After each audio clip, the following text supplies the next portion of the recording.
Yes, it has been a bit with other activities and things going on and such.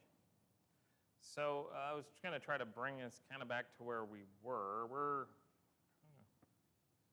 going to have, I'm trying to remember how long we're going to go. It's 39. I believe, yeah, there's 39 total with a little bit at the end, an epilogue and such. And we're at 31 through 33 tonight, so we're getting closer to the end. But we left off kind of in this state where there were all the planned studies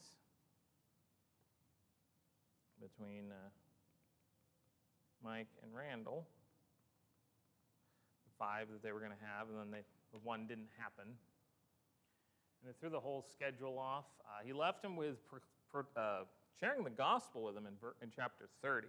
There was an issue they decided to cover this other subject over the title of a pastor, whether that was useful or not. That's always a call with the person, if you're going to digress or not, right? And it led to this thing to where there's still one more study when we left off in chapter 30. Yeah. Mike gets angry with Randall because of reality, in essence. I've been taught these things my whole life, but they're not correct. But he does say we have one more study, don't we?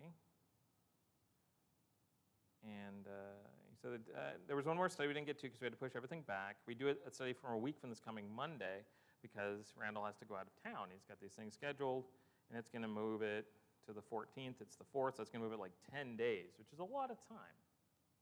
And it kind of begs the question of, was Randall at fault for leaving this hanging and then going out of town? Or does life get in the way, right? You try to plan things as best you can, but sometimes you have these breaks. And sometimes those breaks can actually be beneficial. I'm seeing one nod there. How might a break be beneficial? Well, I mean, the thing that comes to my mind is, and again, this is me personally, I give everything to providence, that you're at a moment you can't control.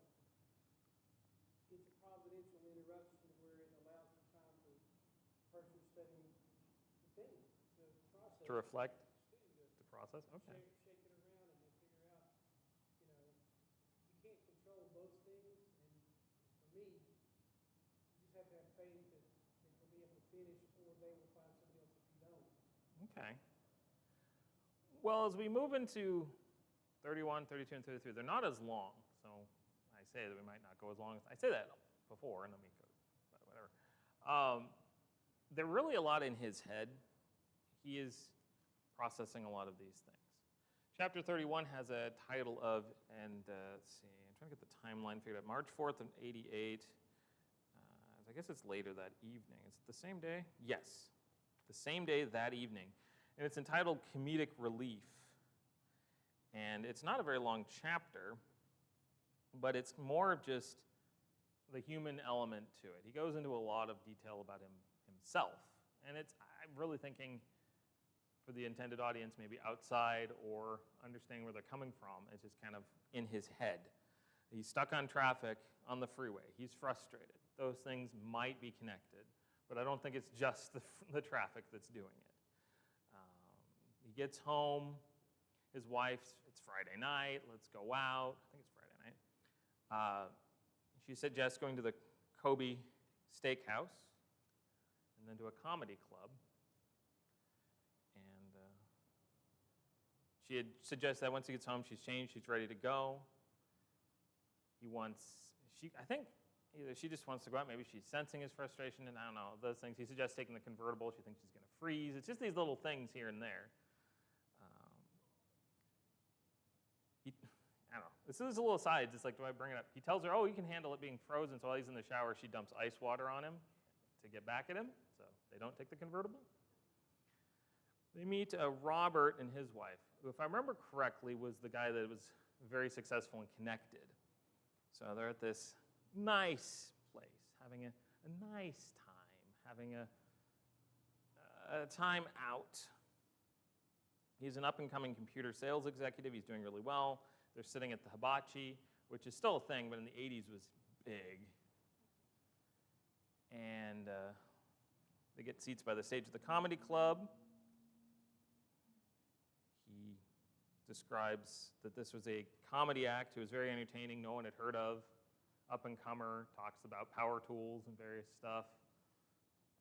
It's Tim Allen, unless you didn't realize that, but he's like trying to be all cryptic about it. It's kind of funny.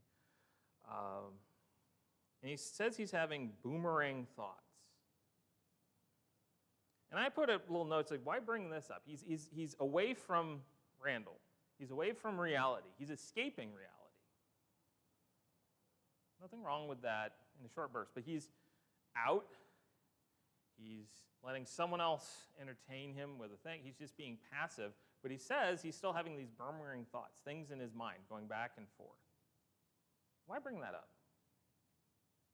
At that time, his conscience is already working on him. Okay, his conscience is working on him. He's aware of where he's going and how contrasting that is to what he is going through to beginning to understand. Okay, but it's happening. And he doesn't really want to go there. Okay, he's starting to contemplate his position, his relationship with God, and where that's going to lead. Why have that come up at a comedy club? Isn't that supposed to be escaping from these things? I guess that kind of goes to the point that even if you try, Sometimes when your conscious mind is invaded with something, your subconscious mind brings up ideas that are, deep. okay. So when you're trying to be passive, you're trying to do something else, that's when you think of things. Now again, this is coming from the perspective of a prospect. And if you're trying to study with someone, you work with someone, sometimes you can get that notion in your head of, are they even paying attention? Is this affecting them at all? Do we even know? And we get a little wary sometimes, and maybe it's a little important to understand we can't know the thoughts and intentions of the heart. If someone's sitting there processing something, maybe that time, that pause, is giving the opportunity for these things to come up. Because he really should be elsewhere. Normally, when he's out with his wife and he's with this couple and they're having fun and different things, his brain isn't where it is. But it's sticking with him. It hasn't been forgotten. He has this list of things. He was thinking about how he was resisting God. In the midst of everything that's going on, he's resisting God. Little statements like, God doesn't want me. He doesn't want me. Look at me. He starts talking about that I can't give up things that I like to do for the Christian life, which means he's counting the cost. Elsewhere, when he'd gone to these other places, they didn't ask him to give up much, as long as he contributed. That seemed to be the focus of that Baptist guy. But he smoked. He didn't want to stop doing that. He drank. He didn't want to give up beer and those things into that. Surely God didn't want me. If he had, I would have found out these things earlier. There's a lot of these not rational thoughts that are spinning through his mind. He doesn't want me, and I'm going to prove it by running away from him. That's something he states. Now, that's a terrible argument, by the way. What?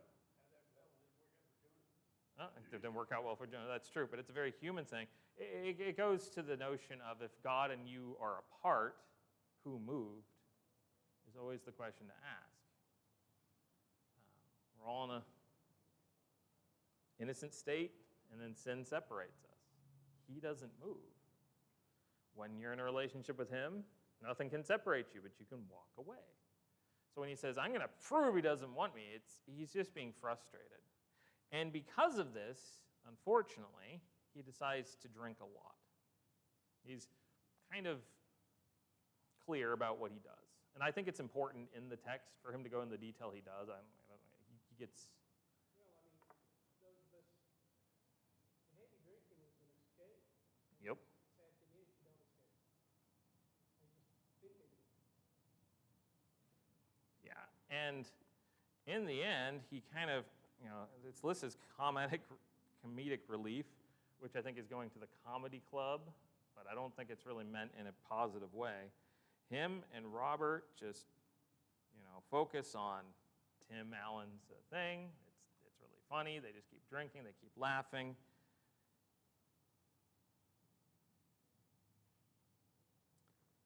Their wives had to drive them home, and his wife was not happy.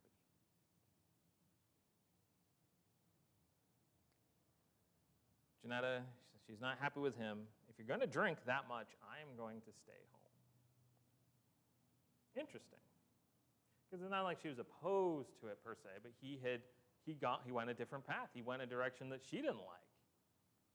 And he did so trying to prove something foolish.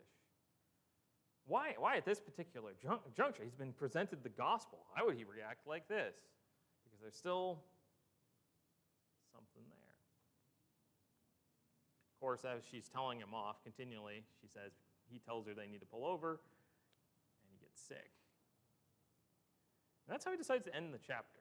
It wasn't a very long one. Again, these are very kind of interlude things, because they're kind of coming to the final head.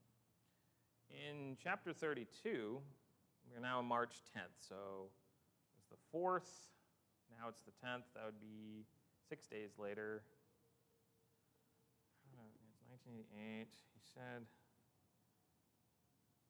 Friday evenings, rush hour, okay, so this would be, I guess, the next Thursday. Week was uneventful. Randall's out of town with his family. It doesn't say it was a family vacation, everything, but that makes sense, something scheduled. Yeah, that would be around spring break time. There weren't any of the regular Bible studies. He was actually gotten very comfortable with them. He was enjoying them happening on the week, or actually every day. It had been there for a while. You had breakfast, he shared. He got to spar a little bit, at least verbally, back and forth on all these things. And I kind of put down the question, was this a good outcome? Does it work out? And we kind of touched on that earlier, to where you have that pause. That can be bad if you neglect someone, they're really, really needing it. But there does come a point when you're studying with someone that you need to just leave them with something, and until they're ready to accept it, move forward. I'm seeing some nods, but there are some which would disagree with me on that. I've heard, there's different philosophers, heard from some, it's like, never, ever, ever just keep studying. You can keep studying subjects indefinitely, but there comes a point, especially when you're presenting the gospel. And that was the key that you're talking about, is that, are you working toward a conclusion,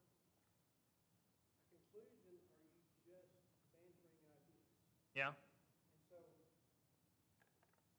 I would agree with the concept of the disconnect for a moment, to allow that pondering to come to fruition through whatever situation that, and then you come back and find out the situation. Because otherwise, if you're just having these banter conversations about scriptures, about studying, about stuff, they may be feeding on that, not necessarily worried about the eternity.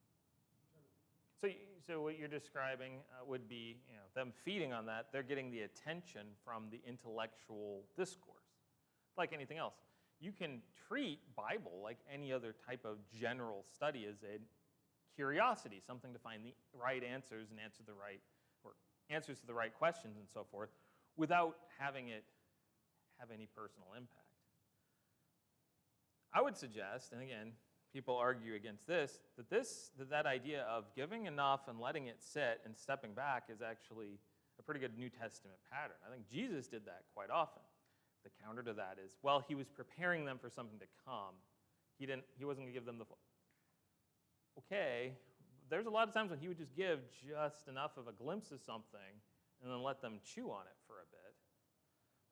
Paul, when he stands up in the Areopagus and has the opportunity to talk about anything, doesn't have a super long sermon. He focuses on the resurrection and Christ, then takes a step back and builds from there.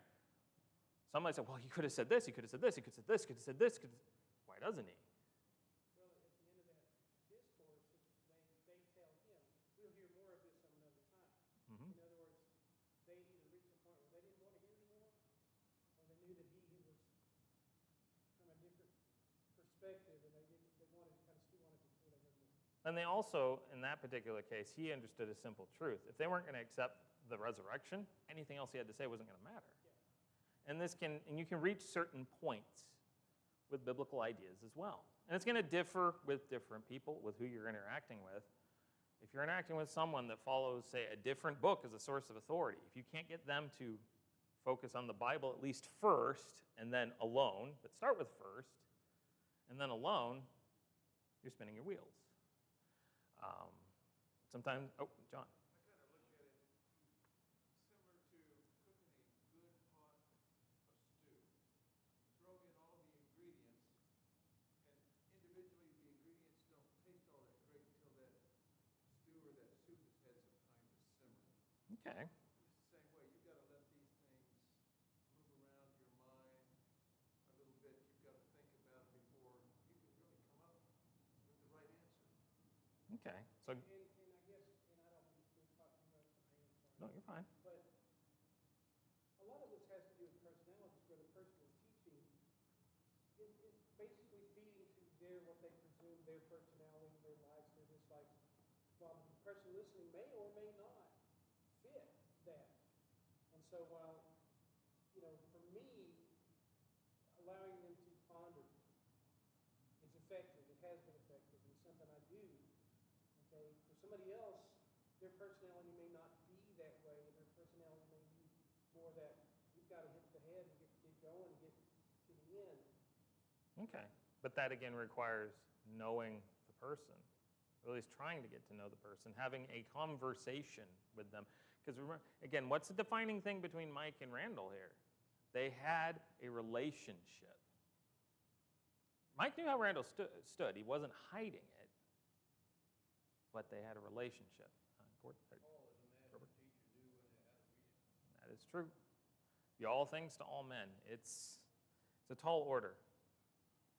In education, there used to be the concept of the student's readiness, and you have to coordinate the feeding and the teaching with what the student can and is willing to receive, which you've got to work on that too. Yeah. But sometimes forcing things down won't accomplish anything, because if they're not receptive, sometimes you can't force it. You need to give them time to become receptive and keep them hungry or keep them alert. Certainly. What they're going through. Yeah, they have to be receptive and hungry for it. You force it, it actually can have the reverse impact, and they'll reject it. So, yeah. But again, I've run into differing schools of thought over time. You got those that are like, we'll continue a study for 20 years if that's what it takes. And then there's others and others. Well, I knocked on that door and I talked with them for 20 minutes, and I just moved to the next door. It's like drops them. Like, okay, maybe reality is somewhere in the middle here. Take a breath. He is in his own head, though, which is not something that we're always privy to. That's interesting. He is thinking about his life. He starts listing out some common sins. I didn't include the list because it's just in here. Let's see.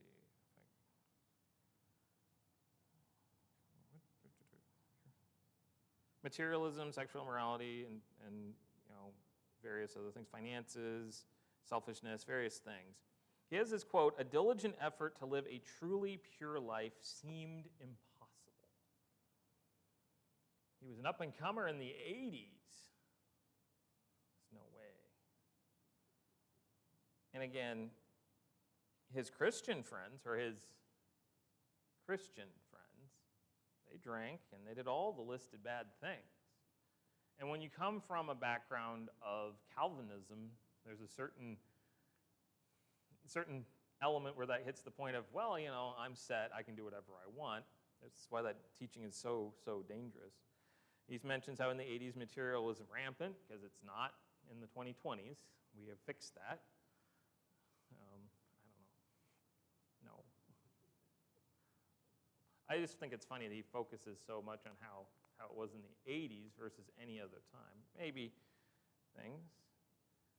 And really he talks about how his friends were, and even those who were supposed to be his mentors, didn't follow these examples.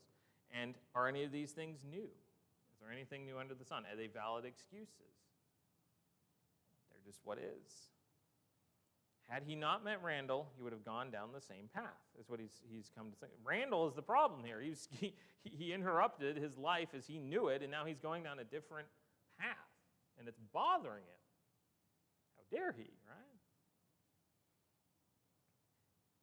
He would have accepted all assumptions. He would have accepted religious error. The quote, ignorance is bliss, went through his mind. But is ignorance bliss?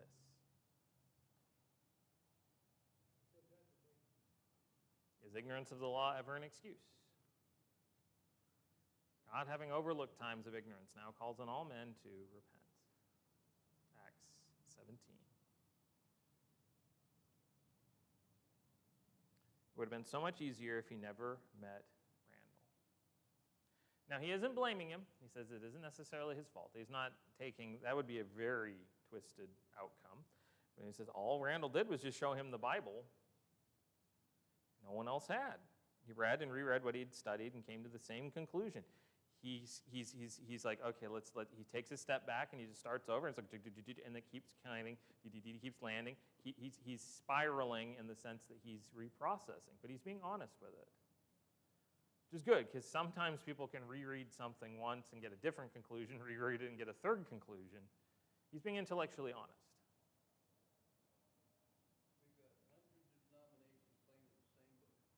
That is true. That's true. Hundreds upon subs. The denomination he attended was not the Church of the Bible. He came to that conclusion. And no matter how he tried, his old Baptist faith would not fit. He uses the metaphor of a suit coat.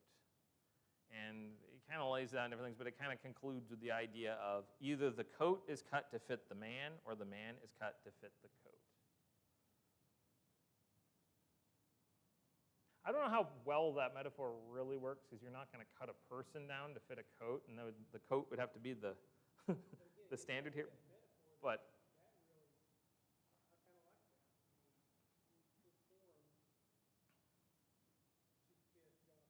to fit what it is, you do whatever it would take to fit that coat. Meaning, I guess, cutting yourself down to its shape and size. Whatever had been holding him back comes back on this day, March 10th, on that Thursday. And he gets, there's a whole lot of things. So there's this preamble, and then he starts to refocus. He's eating breakfast at a Nashville cafe at 7:19 a.m. Very specific. I guess Nashville's Eastern or Central? Still Central, right? Yeah, it doesn't matter. He's reading USA Today. That's still a thing, right? He's reading USA Today, and it has the headline, Religion in America. Most believe they will go to heaven.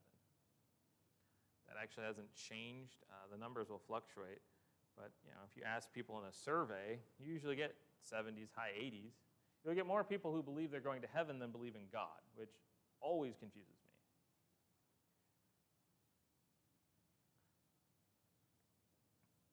The article's details didn't matter.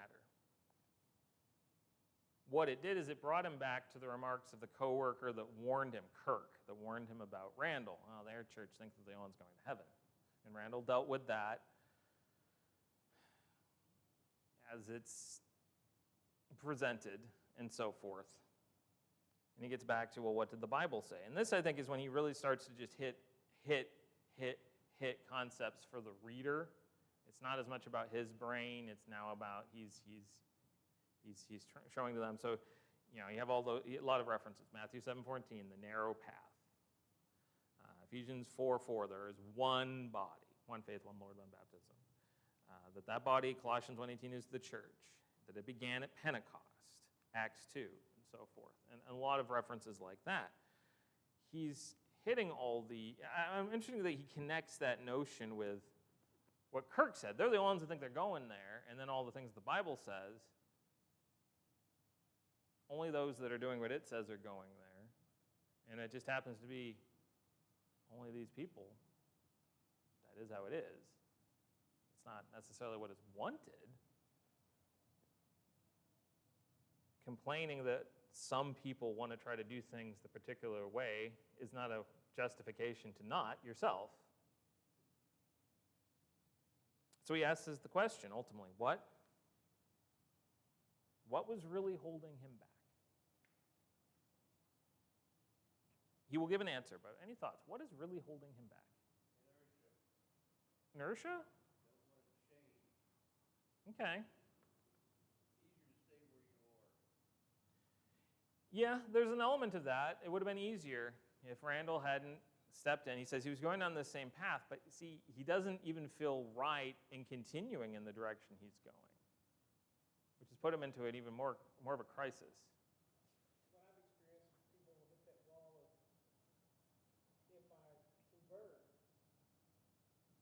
then everybody that believes like me, my family, my aunts, my uncles, my relatives, Mm-hmm. are wrong. Yep. And so they don't want to admit that because of other people. You think that's limited to our denominational time? Oh, no, but I mean, people that I've studied with, I've hit that wall. No, I'm just saying, yeah, that to not, it would prove that various other ones were. I'm just thinking that might have been an issue in the first century. Isn't that one of the biggest things about the Mormons baptizing for their relatives? Yes, other than the fact that they created a problem for themselves logistically they had to fix. Right, but in their mind, that's their way to accomplish. To accomplish that. See, and not to make a big LDS, but he brought up, the argument was, well, that the gospel was fixed back to where it was supposed to be in the 1830s, 1840s, after having been corrupted sometime, 200, 300, maybe Constantine, it's kind of fluid.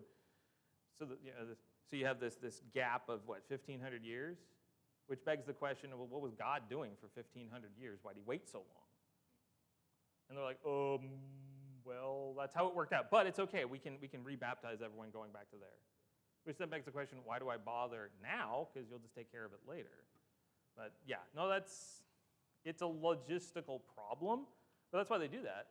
And it's actually very effective in the sense that you can convince someone, well, what others in your family, well, we can fix that. We can fix that for you. And then we can add their numbers to the rolls. You know, I think he may be at a turning point, right? When you reach Mm-hmm. that turning point and now you have enough knowledge and you've got to make a commitment. Well, okay, am I going this direction or am I going to go this direction? I know I need to go this direction. I'm either all in or I'm all out. Don't want to be lukewarm. That's at least true. That is true. He didn't want to halfway do it. And he seemed having trouble with this idea of going that direction. Look, when he says it's impossible to live a good life, I have to give up these things. Until he really full of ramifications. It's not about perfection, it's about striving for it, which is a very different thing in living. What he says is holding him back is pride. Pride, personal pride. And despite what a lot of the 21st century world seems to think, it is not a good thing. You have the lust of the eyes, the lust of the flesh, and the boastful pride of life. It has its own realm almost. Because it can take forms of things. You can be prideful over things that are morally neutral or good. It is, I think, the underlying Achilles heel of a lot of Christians. Oh, I don't do this, I don't do that. Good for you, you're proud. But in his case, he had to accept that he could be wrong. That hurts. He had to accept that millions of other people could be wrong. And that's going to get into the realm of those he knows and loves and trusts and cares about. It gets into the realm that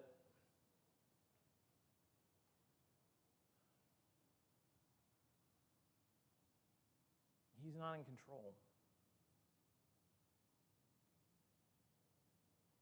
What about this point? He gets to work, and Larry's there. Larry's the one that had studied with Randall and had been baptized. And he talks with him a little bit. And Larry says he had similar concerns before he obeyed. He was in a similar space. Unfortunately, this seems like the perfect time to talk about it. And there's customers waiting. He gets pulled away. Life gets in the way. And so the chapter ends with the phrase, life doesn't always work out the way we plan, does it? This was an opportunity. I'm ready to talk with him about it, and he gets pulled away. Which brings us to the next day in chapter 33. This one isn't very long either. The central figure of this is basically around a metaphor. And it's the bulk of it. It was told at an OSI Data Solutions Sales Conference. So to give proper attribution, he doesn't say to the author, so I'm going to leave it on his hands to provide proper attribution. But it's not my story, it's not his story, it's a salesman's story. I don't know if that's better or worse than preacher stories. It all depends. The story is told about an elephant in the Republic of Chad. Poachers would capture baby elephants, and they'd lock an iron collar around their rear ankles, or at least one of them. Just one iron collar around one of their ankles. The collar was an important piece of this. It was designed to be especially cruel. I'm kind of cutting this down, but it had inward spikes about 3/4 of an inch long. So it's around the leg with these spikes in there, enough to keep hold. So it's not actually holding the leg terribly tight in terms of like connected, but if you were to pull at the chain or thing, you're going to get stabbed. Sounds unpleasant. Attached to that is a 3-foot-long chain secured to an iron post that's buried in cement. More than a baby elephant can overcome. Now, baby is key here, because an elephant actually has a surprising amount of strength. It's a lot of strength when they get to a certain size. What do you think occurred, or was the purpose that's going with this ankle restraint? Well, I mean, what? Yeah, it's mind control. How? He realizes that as he pulls against it, he's going to have pain, so he stops pulling against it. Yeah. So after a period of time, they can take the brass shackles off, and still they'll respond as if they're there. Yep. Yeah. You've heard the example before, or you figured it out. On horses. Works on. Well, not the spike. But anyway, Okay. Not the spikes. not the spike. No, we would have a halter on the horse. We chain to a tree that they could not overcome. And after a period of time, then you could put a rope, and after a period of time, you put reins, and you could drop the reins on the ground and it stayed still because they would assume that they couldn't. It's there. I've heard, and I'm not sure it's true. It's similar with a lot of cattle with electric fences and everything. Once they get used to it, you can shut them down and they'll stay away. It's just trained behavior. But yeah, basically the baby elephant acts like a baby, panics and it pulls and gets the leg torn up for a bit, learns over time, and they probably have to switch the ankles around, heal them up, but it gets to the point that if you don't move, if you stay docile, if you stay in that spot, no pain. It's strong enough to hold them, but it's not going to indefinitely. It takes a few weeks, but they learn it can only work within that 3-foot span of the chain. They can maneuver around it. If they're careful, they won't get too much pull with the way that the spikes work, but they're fixed to that circumference. 3-foot radius, and then the diameter, and then you work out the diameter times pi. Anyway, that circumference. The elephant, or at 18 months of this, a year and a half, the collar could be removed. You could tie a simple rope to the ankle connected to literally nothing. Just a 3-foot length of rope tied to their foot, and they wouldn't leave past a certain point because of conditioning. The elephant is conditioned. As long as something is tied around its ankle, it will not move out of a 6-foot radius. Not for anything. A fully grown elephant, in this particular example, they said 14,000 pounds, tied to nothing, and held in place because of conditioning.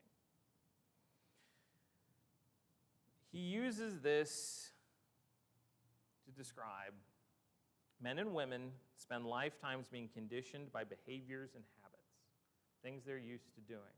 And it trains them to stay within a certain area of thinking, area of behavior, area of habit, not to stray or ask questions that are too painful, too different, too challenging, too pulling on the leg, things that would go against what the norm is.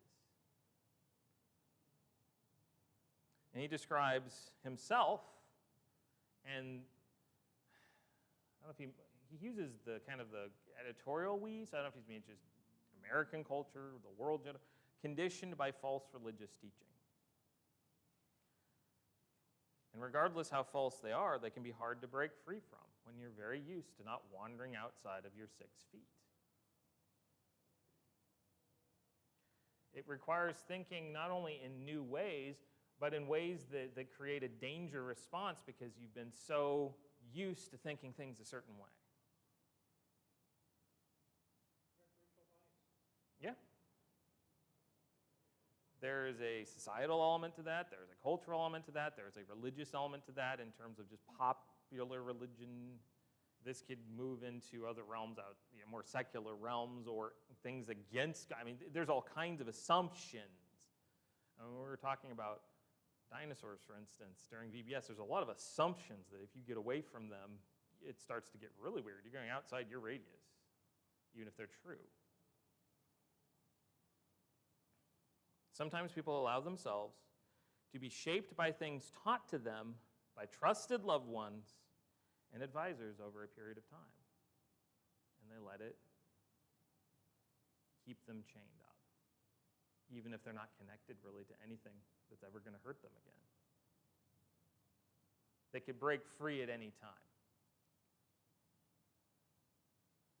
And if you want to talk about an allegory with sin, there's an interesting one there too. The comforts that come from the things, the habits we know. We can break free at any time, but man, I don't know, that's different. It's a new life.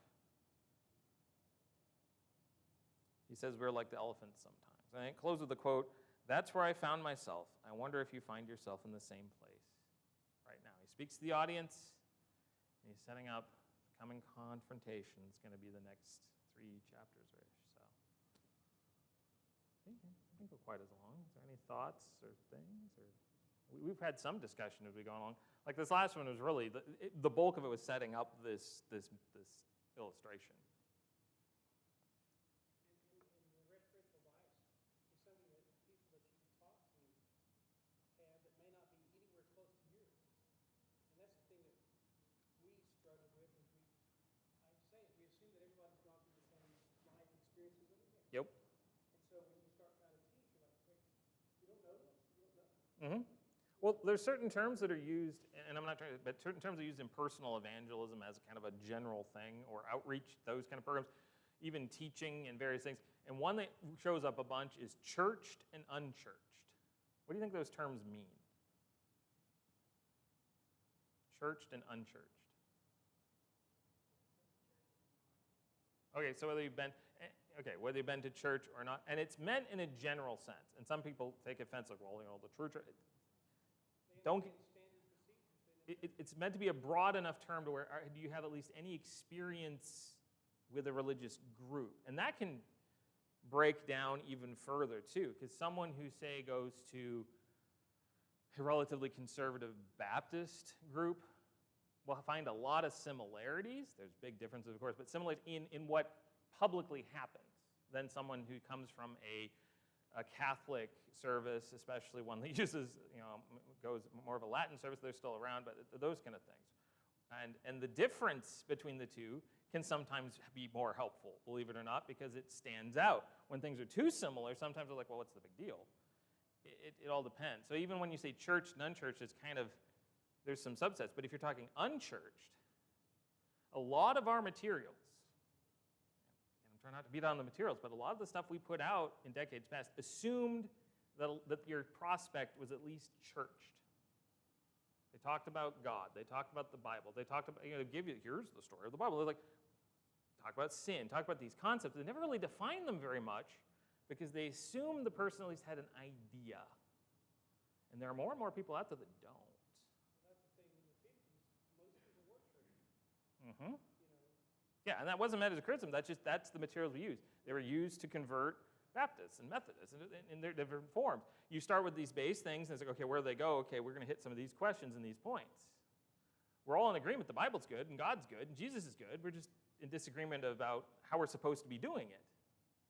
Now, they might not believe in God, or they might have this concept of God being in all of us, or they might worship Gaia, or the earth, or science, or it's a very different experience. They might be a nihilist. They may not have any grounding into any belief of any kind. They might be such a cynic, so broken by a world that has broken them, that they don't think anything is good or evil at all. And that means starting a lot further back. It's going to be the difference between Paul before the Greeks and Peter before a group of generally faithful Jews. And where your starting points are. Yeah, and those terms are used pretty heavily, and the percentages have kind of flipped from what they used to be. You used to have like, I don't know, maybe 80-20, and now it can be 80 church, 20 unchurched, and now it's more like 30 church, 70 unchurched. And even those labels don't work very well anymore, because even people who are at church, they can be just, they went in and had a concert at an entertainment venue. It's not even anywhere close to anything worship-oriented anymore. It's so watered down, I guess, for lack of a better term. Those are just the things you have to bear in mind. He is coming from the perspective of writing for someone of like mind, even with the book. And that's not a criticism, but... well, and I think what's come to head as far as the book is concerned is that he's exposing the reason he wrote the book. And I think the reason he wrote it was he was compelled to share to the world that you're going down the wrong path. Mm-hmm. I want you to see the right path. He was compelled to share that with the world, and he felt that it was most effective to do it through a personal discourse, which any one of us could do. It just takes a certain degree of bravery to do it in some ways, because he's very plain about some of his mistakes and choices. So many people that we might classify as unchurched won't identify themselves with any of the denominational church groups. They have a fundamental belief in God, but they're so disillusioned at the confusion that they just withdraw themselves from all of it. I can worship God and honor God without all that. Yeah, they want to do it in their own home. They do it in their own. Yeah, they're just disconnected from a group entirely. They want to be an island and worship on their own way. And I don't know. It's interesting. Like you door knock, and it's amazing sometimes when people want to like prove something to you at the door. Oh, I read my Bible. It's like not the Bible, please. I didn't ask. But they do this. It was like, oh yeah, I got my Bible and I read it all the time. It's like, great. You want to study it? Talk about it? Yeah, no. Okay. Well, what's your favorite book? It's always a fun one to ask.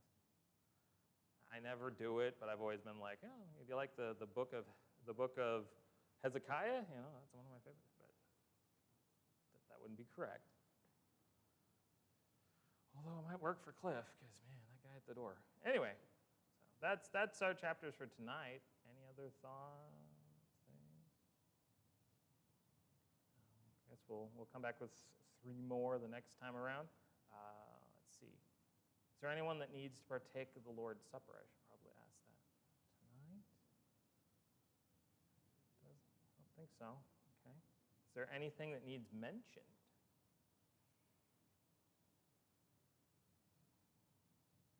Wednesday, class schedule or Devo and normal schedule. Men's breakfast on Saturday. The ladies have theirs on Saturday as well at Gina's. 5, so remember that. Well, Brady, if you want to host a ladies' event, I'll say you. I'll say the Longs, but I'm going to my shop. okay. I'm just like, I figured that she is the host made logical sense in that case. I'm hiding. You're hiding. Okay. Well, if there's nothing else, would you bow with me, and we'll close this evening. Father, we thank you for this time to gather. Thank you for this opportunity again to discuss things from one of your servants and his life and his journey to you, but to use it as a springboard to describe and think about how we can reach others we come in contact with better. We know the word is the key to all of it, but helping us to make the most of every opportunity and how we can reach those that we love and that we know and that we may not, just strangers, those we come in contact with better is always an encouraging thing, and we want to encourage one another. And we thank you for this time that we've come to study that. Lord, be with us as we leave this place, as we go back into the world, that we remember that we're in it but not of it, and every day we represent you. We thank you for your Son and patience with us.